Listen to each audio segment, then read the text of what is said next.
Graças e paz dos irmãos. Eu estou começando aqui nessa noite de sábado, fazendo uma reflexão em cima do Salmo 74, né? Eu li durante a semana e achei interessante. E aí fui buscar mais alguma coisa para a gente estabelecer e desenvolver uma reflexão em cima desse Salmo 74. Então, o Salmo 74 eu vou fazer como eu gosto de fazer uma leitura do Salmo e depois vem fazendo alguns comentários, né? Tentar localizar qual é o momento, fazendo alguns comentários aqui. Então vamos lá, Salmo 74. Poema da família de Asaf. Por que nos rejeitaste definitivamente, ó Deus? Por que se acende a tua ira contra as ovelhas da tua pastagem? Lembra-te do povo que adquiriste em tempos passados, da tribo da tua herança que resgataste do monte Sião, onde habitaste. Volta aos teus passos para aquelas ruínas irreparáveis, para toda a destruição que o inimigo causou em teu santuário. Teus adversários gritaram triunfantes, bem no local onde te encontravas conosco, e hastearam suas bandeiras em sinal de vitória. Pareciam homens armados com machado, invadindo um bosque cerrado. Com seus machados e machadinhas, esmigalharam todos os revestimentos de madeira esculpida. Atearam fogo nos teus santuários, profanaram o lugar da habitação do teu nome. Disseram no coração: vamos acabar com eles. Queimaram todos os santuários do país. Já não vemos sinais milagrosos, não há mais profetas, e nenhum de nós sabe até quando isso continuará. Então aqui eu vou parar aqui, tá? Quem tiver a curiosidade de ler o restante do Salmo 74 pode continuar, né? Mas eu vou parar aqui. Por quê? Porque eu quero fazer alguns comentários nesse trecho aqui que eu acho muito importante. A primeira coisa que me chamou a atenção que diz assim: poema da família de Asaf. Aí eu fui ver, eu falei, pô, quem foi Asaf? Né? Por que Asaf? Aí eu fui pesquisar, e lá em 1 Crônicas 16, diz que Asaf era um levita.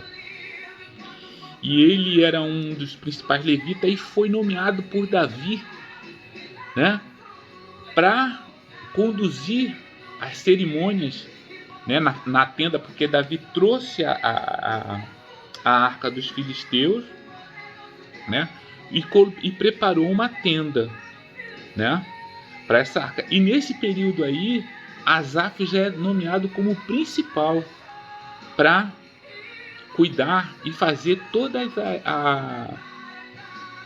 as cerimônias neste local. E depois o que acontece? Ele é nomeado como principal, mas ele e seus filhos, assim como outros levitas, tá? Então depois vem o tempo que da construção, né, do templo, já no reino de Salomão, tá? E ele com certeza participou das cerimônias no templo. Então quem tiver a curiosidade também vai ver a suntuosidade, eu acho que é de conhecimento comum, a suntuosidade que foi feita esse tempo, com madeiras importadas, com revestimento em ouro, né? com todo o templo era todo revestido, banhado a ouro. Então é uma coisa maravilhosa, né? E aí, mas agora vamos levar, né? Dizer, falar só mais um pouquinho de Asaf, porque Asaf também ele é o autor dos Salmos 73 a 83 e do Salmo 50. E ele fica aqui, os Salmos ele de Asaf, ele é um pouco inconformado com a situação, né, que o povo de Israel está vivendo. É o momento que o povo de Israel é cativo, é levado para a Babilônia, né? Muitos são levados para a Babilônia no momento onde vai Daniel, Ezequiel, os três, né, que foram provados, foram jogados na fornalha, né, que é o Ananias, o o Misael e o Azarias, não é isso? Não foram esses três que foram jogados na fornalha ardente pelo rei? Ananias, Misael e Azarias, né? Ou, como conhece aqui, é uma questão interessante, Sadraque, Mesaque e Abidnego. E eu queria fazer um parêntese aqui, porque Sadraque, Mesaque e Abidnego não é o nome deles, nome de batismo dele. Esse nome foi dado pelo rei da Babilônia. Inclusive, esse nome, Sadraque, Mesaque e Abidnego, ele é referência aos deuses da Babilônia. Então, eu acho muito interessante na Bíblia que eles ficaram conhecidos e escritos na Bíblia com esse nome, já que toda a reação deles e o propósito deles foi de recusar desses três, né? De Ananias, Misael e Azarias. Eles se recusaram a ponto de serem jogados na fornalha. Então eles tinham realmente eles tomaram um posicionamento, se posicionaram, né? E para quê? Para manter a integridade dele com Deus. Mas no entanto a Bíblia coloca eles no livro com o nome que foi dado pelo rei da Babilônia, Sadraque, Mesaque e Abidnego. É interessante esse ponto aí, né? Merece uma né? E Daniel, né? E Daniel mesmo recebeu, mas Daniel ficou conhecido com o nome dele, mas Daniel recebe o nome de Beltesazar, né? Beltesazar, né? E Sadraque, Mesaque e Abidnego ficou, né? Mas na verdade não é o nome deles de batismo, é Ananias, Misael e Azarias, tá? Isso é um ponto interessante. Mas voltando aqui, então o que a gente entende, tá? De Asaf. Asaf era um levita, ele era músico, diz que ele era músico, ele profetizava e escrevia salmos. Então era um levita completo, né? Ele era completo. E ele fica muito triste nesse momento que é levado pelo o exílio, né? É o momento do exílio, quando o rei de Judá ele se rende, e aí ele mesmo, o próprio rei é levado, e vai Ezequiel, Daniel, vai todo mundo para a Babilônia. Então é o lamento dele aqui, é o que ele está falando aqui. E a gente começa a entender o que ele fala aqui, ó. Por que rejeitaste definitivamente, ó Deus? Por que se acende a tua ira contra as ovelhas da tua pastagem? Lembra-te do povo que adquiriste e sempre em tempos passados, da tribo da tua herança, que resgataste do monte Sião, onde habitaste. Volta aos teus passos para aquelas ruínas irreparáveis, para toda a destruição que o inimigo causou em teu santuário. O profeta Jeremias também fala muito disso, né? Ele relata muito a destruição do templo de Jerusalém, né? O profeta Jeremias também. E ele está aqui falando isso aqui. Imagina a dor, né? A dor desse homem. O quanto ele sentiu isso aqui. Ele que era o principal levita que estava ali, né? Fazendo todo aquele, vamos dizer assim, conduzindo os louvores, né? Os cânticos, a cerimônia a Deus. E ele vê aquilo tudo sendo dilapidado, né? É muita dor. Então aqui, ó, teus adversários gritaram triunfantes, bem no local onde te encontravas conosco, e hastearam suas bandeiras em sinal de vitória. Pareciam homens armados com machados, invadindo um bosque cerrado. Com seus machados e machadias, esmigalharam todos os seus revestimentos de madeira esculpida. Ou seja, é fácil a gente saber porque eles esmigalharam tudo, porque era tudo revestido de ouro, né? Então eles chegaram e foram, né? Vieram tirando tudo, né? Acabando com tudo dentro do templo. Atearam fogo ao teu santuário, profanaram o lugar da habitação do teu nome. Disseram no coração, vamos acabar com eles. Queimaram todos os santuários do país. Já não vimos sinais milagrosos. Não há mais profetas que foram para lá, né? E nenhum de nós sabe até quando isso irá continuar. Então é um momento de desolação muito grande, que ele está com o coração muito triste. E aí eu li isso aqui e fiquei assim, eu falei, bom, a gente lê a Bíblia e a gente traz para nós, né? Porque o nosso, vamos dizer assim, a importância da Bíblia é porque diz assim, a Bíblia é a palavra viva, porque de alguma forma essa palavra aqui se encaixa nas nossas vidas hoje. Isso é que é importante. Então vamos tentar fazer encaixar essa palavra aqui na nossa vida hoje, tá? Então vamos tentar entender o que é o templo hoje. Nós somos o templo. Então se nós somos o templo, certo? O Espírito Santo entra e começa a trabalhar e começa a construir dentro da gente valores, trazer coisas de valor para dentro de nós, de fazer uma grande construção e transformar a gente de dentro para fora, de forma que nós venhamos ser aquilo que seja, vamos dizer assim, pela graça de Deus, seja a habitação do Espírito Santo. Então é um lugar, o nosso coração, o nosso ser é um lugar especial, que depois que nós entregamos a nossa vida, nós nos tornamos templo, habitação do Espírito Santo. E aí ele começa a arrumar, né? Pô, isso daqui tá demais, eu vou tirar, vou jogar fora. Não, aqui eu vou limpar essa sujeira que eu vou jogar fora. E depois começa a colocar coisa bonita, começa a colocar brilho, começa a revestir, né? Começa a realmente fazer uma coisa que vem de dentro para fora, né? Quando a gente se torna o templo, a habitação do Espírito Santo, a coisa vem de dentro para fora, até chegar no nosso rosto, na nossa face, nos nossos olhos, e as pessoas verem assim, ali teve mudança, e essa obra foi do Espírito Santo. Então o que está acontecendo aqui? Se nós somos o templo, né? E revestido dessa forma aqui, comparando ao templo daquela época,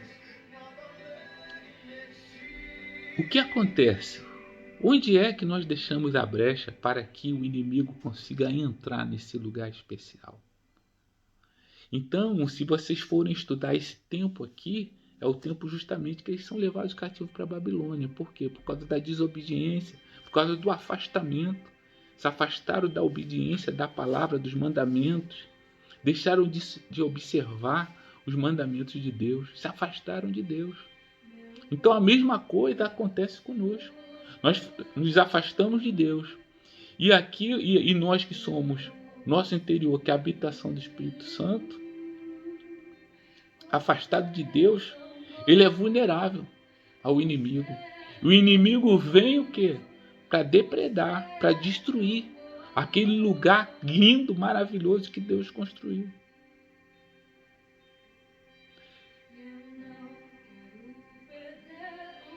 Isso me tocou profundamente porque diz que muitas vezes o Espírito Santo chora, né? E eu imagino como o Asaf, olhando toda aquele cenário triste, né? De ver o inimigo cantando vitória dentro do templo de Deus, onde Deus era louvado, onde Deus era cultuado. Eu imagino o Espírito Santo olhando e vendo a gente se afastar de Deus e dando lugar para o inimigo entrar novamente nos nossos corações. Vocês estão me entendendo? O quanto isso é profundo.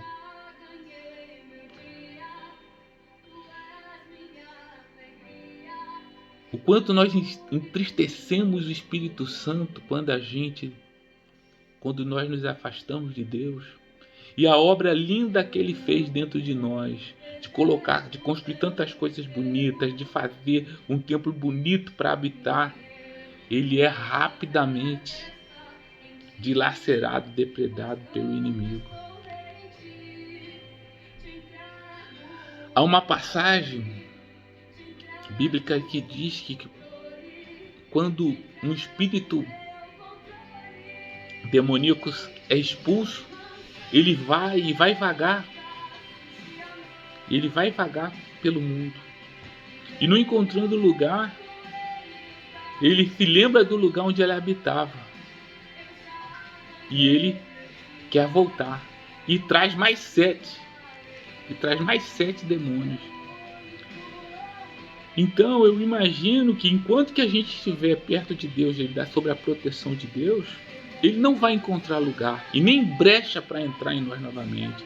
Mas o dia que nós nos afastarmos de Deus, ele vai voltar com mais 7 para depredar aquilo que foi construído com tanto amor, que levou tanto tempo para a gente, para o Espírito Santo construir esse templo dentro de nós. Tá? Então a minha reflexão é essa, né? Que o coração, assim como Asaf se entristeceu naquela época, quando viu aquele templo onde ele era o grande condutor, né? Da adoração a Deus, onde ele conduzia, onde ele era músico, onde ele era salmista, e ele viu aquele lugar onde ele adorava a Deus ser depredado pelo inimigo. E ele se entristeceu, e ele ficou inconformado. E assim, nos dias de hoje, o Espírito Santo também se entristece. Quando nós damos brecha para que o inimigo volte e comece a depredar a linda obra que o Espírito Santo fez dentro de nós. Então eu quero dizer para vocês aqui, e digo para vocês e digo para mim também, que a gente ore mais, que a gente vigie mais, que a gente busque mais a Deus, para que Deus dê força, dê espírito de vigilância em nossas vidas, que a gente busque mais ler a palavra, que a gente ore mais, para que a nossa muralha, né? A nossa fortaleza esteja cada vez mais sólida e dentro de nós seja construído cada vez um templo mais lindo pelo Espírito Santo. Então, ore mais, jejue mais, leia mais a Bíblia. Não vamos entristecer o Espírito Santo de Deus, tá? Eu queria deixar essa mensagem para vocês, dizer que outra questão que já me chamou a atenção, que eu não entendo e eu vou buscar, eu quero entender isso. Por que a Bíblia deixou o nome de Sadraque, Mesaque e Abednego, sendo que eles estavam dispostos até mesmo morrer, mas não aceitar, não serem subjugados pela cultura da Babilônia, né? É interessante esse ponto aí, eu vou em cima disso aí. Mas eu queria deixar essa reflexão com vocês, desejar a vocês que vocês tenham um bom fim de semana na presença de Deus, que vocês tenham tempo para ler a palavra, que vocês separem um tempo para orar. Comece a orar na hora que vocês acordarem, abrir os olhos na cama, comece a orar. Ainda aqui deitado, comece a orar. Termina de joelho. Mas às vezes a gente está cansado, às vezes a gente até com o coração triste ou preocupado. Então a gente não consegue ter esse momento forte de oração, de união com Deus. Então eu falo para vocês, começa fraco mesmo. Começa deitado mesmo, dizendo: Deus, muito obrigado pelo dia, me dá força para me levantar e orar e falar contigo, dizer que teu nome é grande, engrandecer o teu nome, dizer que tu é a coisa mais linda, mais importante na minha vida. E às vezes você vai começar orando sem força, mas o Espírito Santo vai te fortalecendo. E daqui a pouco você está de joelhos e você vai orar. E você vai falar com Deus e você vai ter um momento um momento especial com Ele, um momento de contato verdadeiro com Deus, com esse Deus que existe, desse Deus que se apresenta nas nossas vidas, esse Deus que mostra poder, que mostra força, entendeu? Então, busquem isso, um momento com Deus, né? Não faz disso uma cerimônia, não, mas faz isso de um encontro real, um encontro verdadeiro. Essa semana, meus irmãos, eu tive 2 dias que eu comecei o dia completamente apavorado e preocupado. Mas quando deu 5 horas da tarde, eu estava dando glória a Deus. E aí no outro dia eu comecei o dia apavorado e preocupado. Mas eu terminei o dia de novo dando glória a Deus. Aí eu falei assim, pode vir o que vier amanhã. Eu sei que vai dar tempo e vai dar certo. Porque o meu Deus é fiel. Ele não é algo que está distante, ou apenas na minha imaginação, ou apenas como uma cerimônia que foi ensinada pelos meus pais. Não, ele é vivo, ele existe, ele tem um relacionamento, ele quer ter um relacionamento conosco. É isso que as pessoas precisam despertar. E falar assim, olha, eu não sei nada de Bíblia, eu não conheço nada da tua palavra, mas olha, esse homem, ou esse meu amigo, ou esse homem que eu vi no vídeo, ele está dizendo que tu és real, que tu fala conosco, que tu nos ensina, que tu nos capacita, que tu nos dá resposta, que tu é Deus de providência. E aí, ele vai se apresentar para você e vai começar a fazer na tua vida. Busque esse Deus, que quem buscar vai encontrar, porque na verdade ele quer se apresentar para você e ele quer ter relacionamento profundo contigo, tá? Então eu desejo a todos os irmãos e a todos que porventura venham assistir esse vídeo, tá? Um bom fim de semana, tá? Com graça e paz, tá? E busque esse convívio. Eu garanto para vocês não se arrependerão. Vocês não se arrependerão, tá? Um beijo no coração de vocês. Graça e paz.